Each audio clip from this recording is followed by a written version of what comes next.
やあ、ヘルダイバー、こちらはズンダモンなのだ。今回は新しく分かった拠点の破壊方法やイルミネート追加後の変更点などを紹介する。またレーザーキャノンを使った敵の倒し方も紹介するので確認してみよう。まずとあるヘルダイバーからこんな情報をいただいた。オートキャノンのフラッグ弾でも船体の底を狙うと拠点破壊が完結できます。実際に試してみた。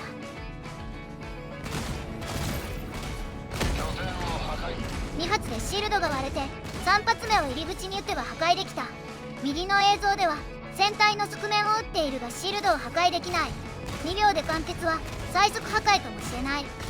次はイラプター。狙撃で拠点破壊ができて便利です。左の映像はシールド破壊に2発、入り口に1発で破壊できた。右の映像では爆発した時の破片がうまく当たっていないので破壊できない。ポイントは破片が複数ヒットするかなので船体の底を狙うのがベストだろう。オートキャノンとイラプターの情報をもとにフラググレネードでも試してみた。奥に投げればフラググレネード1個でもシールド破壊ができた。残念でした。注意点としてフラッグ弾とフラググレネードではテスラタワーを破壊できなかった。オートキャノンは通常弾なら一発で破壊できるのでモードを切り替えよう。話を戻すと船体の底ならグレネードランチャーでも破壊できることが分かった。左の映像ではシールドの破壊に7発、合計8発で拠点を破壊できる。対して船体の横を撃っている右の映像はシールドを破壊することができない。またシールドはダメージを与え続けないと耐久値が回復するようなので瞬間火力の高い武器の方が破壊しやすい。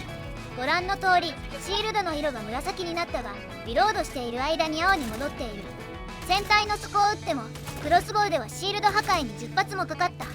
クロスボウを持つときは支援装備にマシンガンなどを組み合わせると対応の幅が広がるだろう。先を急ぎましょう。次はエアバーストロケットランチャーの場合、船体の底を狙えば安定してシールドを破壊できます。アップデート後次元神官のクラスター弾に切り替え可能になったのでそちらも確認しよう。まずは近接神官の場合、付近に敵がいなければ遠くまで飛んでいく。次は新しく追加された次元神官のクラスター弾。発射から 0.3 秒、距離でいうと 50m ほどの位置で起爆する。敵の上空で起爆させれば広範囲の敵を巻き込むことができる。パトロールなど処理しやすいので敵の距離 50m ほどのところで上空を撃つようにしよう。起爆位置が高すぎると範囲は広いが火力が分散する点には気をつけていただきたい。 50m 以内でも何かに接触させれば起爆するのでハルクの背中を一発で撃破も可能だ。さようなら。もちろんガンシップを狙うときは次元神官では届かない。フラッグ弾に切り替えて撃てば大抵の場合は一発で撃墜できるはずだ。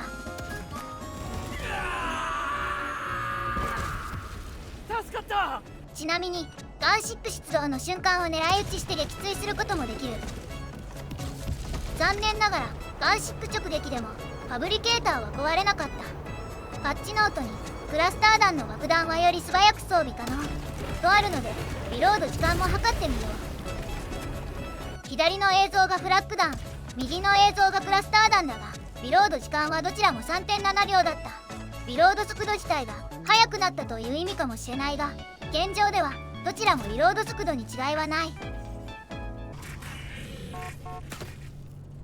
次は熱蓄積が軽減されたレーザーキャノンについて確認しよう。極寒の惑星では武器に熱が溜まりにくくなるとあるが照射時間が伸びるわけではない。アップデート前は10秒だったが現在は 12.5 秒を打ち続けることができる。次は環境条件の影響について確認しよう。極寒と猛暑の影響はヒートシンクの冷却速度に違いが出る。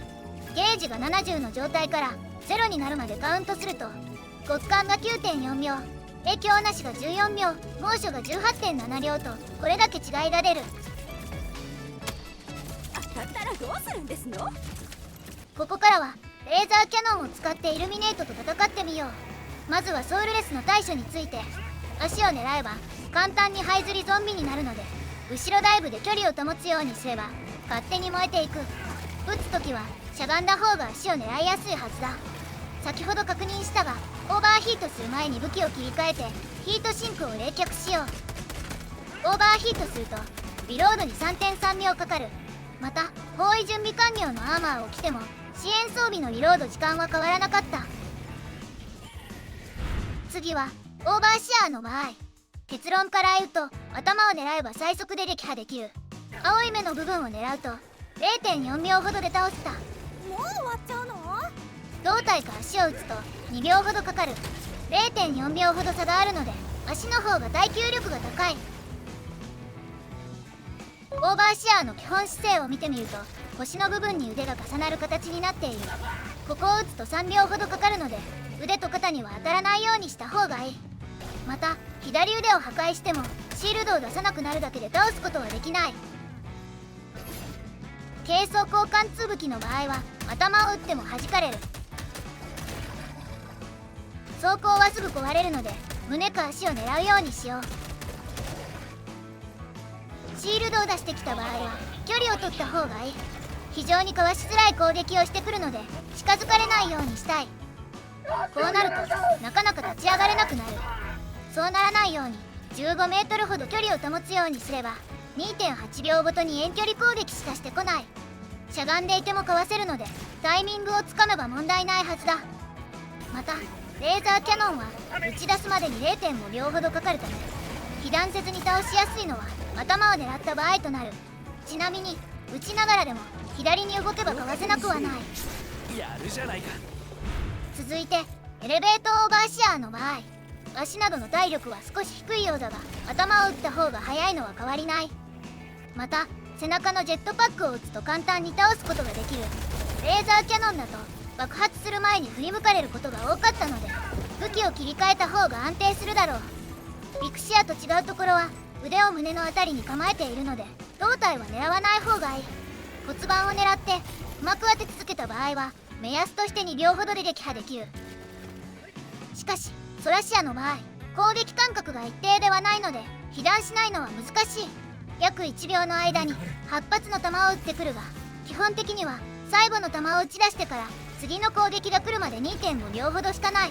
さらに途中でグレネードを投げてきたり攻撃のタイミングが速くなったりもするので規則性があるのかよくわからなかった。それでもタイミングを合わせて進行方向と逆に切り返せば被弾を減らすことはできる。小さな円を描くように動くとかわしやすいはずだ。狙いやすいのは骨盤だが動かれると時間がかかるのでやはり頭を狙って撃つことをお勧めしたい。いろいろ調べたわけだがハードドッグを使えば問題は解決されることが分かった。攻撃開始、突撃せよ。3、2、0。次はレーザーキャノンでハーベスターを倒す場合を確認しよう。まず展開されているシールドを破壊しなくてはならないがレーザーキャノンでは 4.4 秒かかる。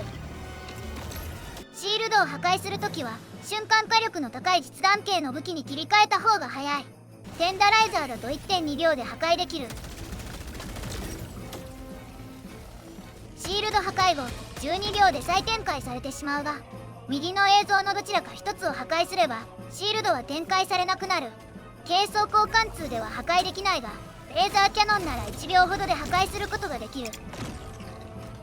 ここでは下の部分を狙う。シールドが展開されなくなったら装甲のない黒い部分を撃てば撃破できる。足の関節や目にもダメージは入るがかなり当てづらい。足の付け根を狙う方が安定するだろう。もう少しうまく当てれば5秒以内に撃破できそうだ。また弱点を撃てば使い捨てコマンドなどは一発で撃破できる。シールドを割らなくても内側からなら撃破できるが接近すると電撃が飛んでくるので電撃耐性がないとこうなる。自然リス次はイルミネート追加後の変更点について確認しよう。以前はガスグレネードでファブリケーターや巣穴を壊せなかったがコンテナも壊せるようになった。もっと冷静になることです。次はジャマーの破壊について。隣接しているファブリケーターを壊してもジャマー本体が壊れなくなりました。パッチノートに記載はないがこういったところにも修正が入っているようだ。以前ならこれでジャマー破壊が完了していたが、ご覧の通り任務が完了しない。さらに今回はジャマーのところに端末がないパターンだった。少し離れた位置にあるので落ち着いて端末を探そう。このパターンの場合、端末のそばにヘルボムを置くとジャマーの破壊はできない。ジャマー本体の方にヘルボムを要請しよう。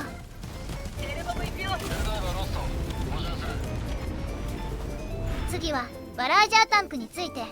砲塔を中装甲貫通武器で撃って撃破できるようになっていますね。カウンタースナイパーで撃ってみた。強そう。大丈夫かな。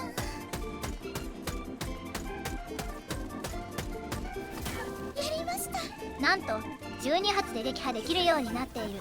パッチノートにはバラージャータンクの砲塔が本体の損壊時に機能しなくなったとあるが、これなら主体を撃つ理由がないように感じる。砲塔は前からだけでなく横から撃っても撃破できた。他のタンクは今まで通り中装甲貫通では破壊できなかった。まだまだ未熟ということか。また強化スカウトストライダーも倒しやすくなった。以前はミサイルを正確に撃たないと爆発しなかったが、2つあるミサイルの中間を撃っても倒せるようになっている。ミサイルを撃ってくるタイミングも動作が追加されて分かりやすくなったので、だいぶかわしやすくなるはずだ。次は長距離射撃について。まずはこちらの映像を見ていただきたい。これはイルミネートが襲来する前の映像だが、感知範囲外なら発見されずに敵を倒すことができた。距離 57m、ハルクの背中をカウンタースナイパーで9発。しかしイルミネートのアップデート以降、このやり方はできなくなった。こちらがアップデート以降の映像。1発目は許される。しかし2発目を撃つとこんなはずでは。ご覧の通り発見されてしまう。対物ライフルでハルクを狙撃する場合、2発で仕留めないと周りの敵にも発見されてしまう。背中や胴体では2発では倒せない。つまり発見されずに撃破するには頭を正確に撃ち抜くしかないということになる。誤差もあるが、ハルクの場合は 48m 以上で狙撃しよう。これはハルクに限った話ではない。敵に発見されるかどうかは様々な要素が関係するが、基本的に2発以内で倒さないと発見されるようになってしまった。もちろん敵の感知範囲内では1発で発見されるが、武器の種類によって距離が変わるので別の動画でまとめたいと思う。簡単に話をまとめると、感知範囲内で敵を撃たない、2発以内で敵を倒す。ひとまずこれだけ覚えておけば見つかりにくいはずだ。